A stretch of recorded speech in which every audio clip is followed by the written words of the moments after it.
E aí, sejam bem-vindos a mais uma das nossas análises. Hoje a gente vai fazer algo um pouquinho diferente. Nada de ficar só em dados frios ou teorias, tá? Vamos mergulhar fundo numa jornada real. Uma trajetória aí de 37 anos que espelha literalmente a transformação que a indústria da construção civil está vivendo agora. Então, vamos direto ao ponto e conhecer a evolução profissional de Rubens Ben-Basat. A gente está falando de um cara que começou com a bota na lama do canteiro de obras e se tornou um verdadeiro pioneiro, um visionário da construção modular e industrializada no Brasil. A escala do que a gente vai ver aqui é simplesmente fascinante. E para começar já com o pé direito, dá uma olhada nessa declaração de missão pessoal que está no currículo dele. O foco aqui não é ficar no mundo das ideias, é ir para a prática. A frase diz: enquanto outros falam sobre construção modular, eu a implemento, escalo e gero resultados mensuráveis. E isso resume muito bem o nosso estudo de hoje. A gente não vai falar de um teórico, mas de um executor implacável, sabe? Alguém que consegue enxergar lá na frente, mas tem o rigor técnico para construir esse futuro hoje. Então vamos lá, entrando na seção 1, primeiros passos na engenharia, construindo a fundação. Olha, todo grande inovador precisa primeiro dominar as regras do jogo para só depois poder reescrever tudo. E é muito importante a gente entender onde essa bagagem técnica super sólida dele foi formada. Entre 1985 e 87, ele deu o pontapé inicial com o estágio na Gafisa. E ele mesmo chama essa fase de uma escola. E cá entre nós não é para menos, né? Ele estava lá, no contato direto com aquelas torres residenciais de alto padrão, tipo os edifícios de Towers e Premium Space. Pense em milhares de metros quadrados de pura construção tradicional. Aprender a profissão assim, encarando de frente os desafios de fundação e fachada no mercado de luxo, com certeza cria uma base inabalável. E a evolução dele foi num piscar de olhos. Pensa bem, de estagiário na Gafisa em 85, ele já emenda com a formatura em engenharia civil pelo Mackenzie em 88. E, nesse mesmo ano, ele já entra na Peckelman Engenharia. É aí que ele assume diversos papéis de engenheiro de obras e gerente de suprimentos, tocando a construção do Petit Village. Imagina só a responsabilidade, um dos primeiros condomínios fechados de São Paulo com 5 residências daquele altíssimo padrão. Isso significa, logo no comecinho da carreira, ter que gerenciar uma qualidade impecável e administrar contratos de um jeito excepcional. Avançando agora para a seção 2, o domínio das grandes obras. É aqui que a gente fala sobre dominar o megaprojeto tradicional.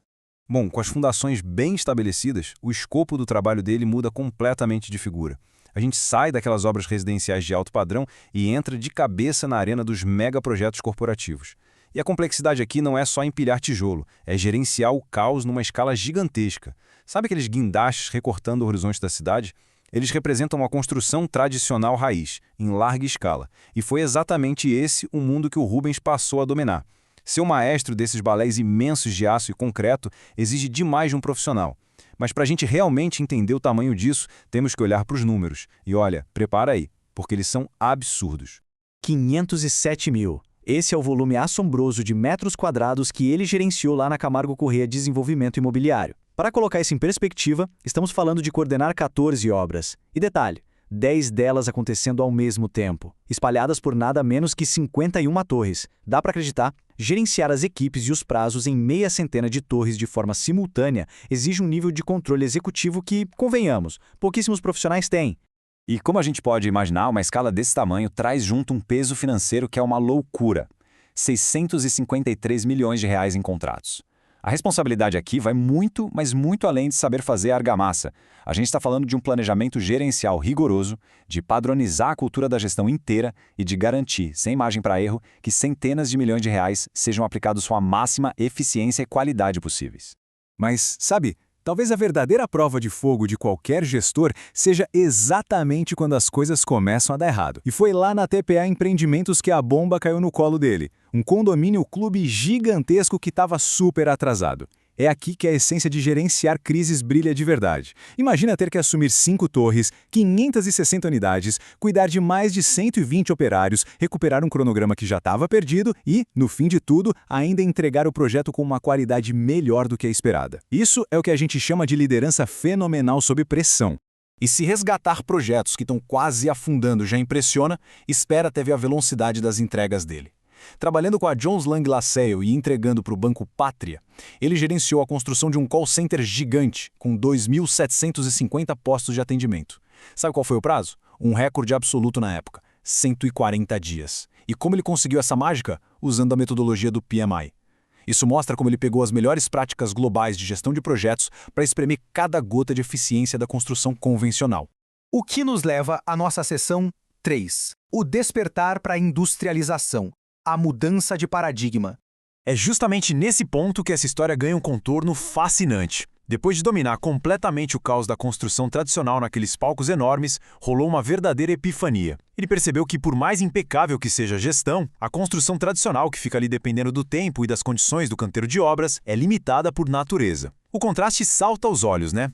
De um lado, as grandes dores das obras clássicas. É atraso que não acaba mais por causa de clima, custos absurdos de retrabalho, um desperdício enorme de material. Do outro lado surge essa visão toda estruturada. A filosofia de Lean Construction, a integração por ferramentas BIM e a mágica da produção off-site. Ou seja, tirar o trabalho pesado daquele caos do canteiro e levar para um ambiente super controlado dentro de uma fábrica.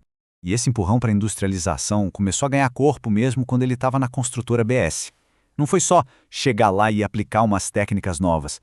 Ele foi atrás e conseguiu aprovar uma certificação de um método inovador de pré-moldados na Caixa Econômica Federal lá pelo sistema SINAT.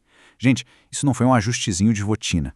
Essa certificação simplesmente abriu as portas para construir casas para programas habitacionais gigantescos, com um nível de produtividade e padronização que antes o pessoal achava que era impossível. Era literalmente desbravar o caminho legal e técnico para industrializar a coisa toda. Chegando na nossa seção 4, a revolução da construção modular, projetando o futuro. Olha, depois de vivenciar o ápice da construção tradicional e de assentar as bases para essa industrialização, é que surge de vez esse papel de arquiteto do futuro. O foco agora é resolver de forma ativa aqueles gargalos insuportáveis que travam o setor imobiliário. E com aquele instinto de verdadeiro empreendedor, ele fundou a startup Banheiro 360 Graus, atacando direto o ponto mais crítico de quase qualquer obra. Qualquer engenheiro vai confirmar pra gente. O banheiro é aquela área super sensível que sempre dá dor de cabeça, que atrasa tudo e onde chove patologia. Qual foi a solução genial dele? Pods prontos e ultra-industrializados. O banheiro inteiro é projetado e fabricado dentro de um galpão com precisão de milímetros e já chega na obra pronto só para ser conectado. É colocar a mentalidade da manufatura direto na veia da construção. E esse processo de construção modular off-site segue uma lógica de 3 passos que é muito clara. Primeiro, vem o design impecável, que usa tecnologia BIM e hoje em dia até inteligência artificial. Segundo, a produção vai para a fábrica. Lá não tem chuva para atrapalhar e a qualidade é inspecionada de um jeito super rigoroso. E o terceiro passo é a montagem no local.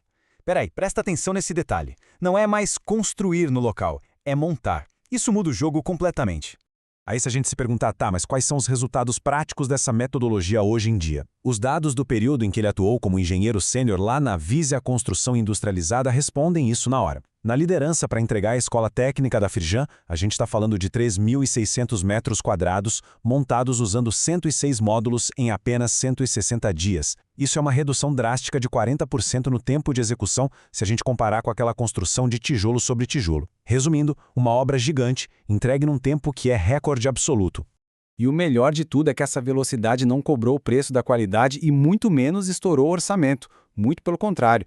Sabe o que faz o olho de qualquer investidor brilhar? Uma economia direta de 25% só na mão de obra operacional.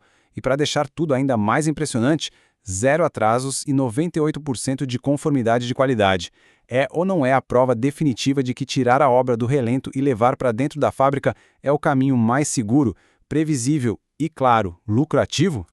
E a gente entra na nossa última parte, seção 5. Uma visão 360 graus, os 4 lados da mesa.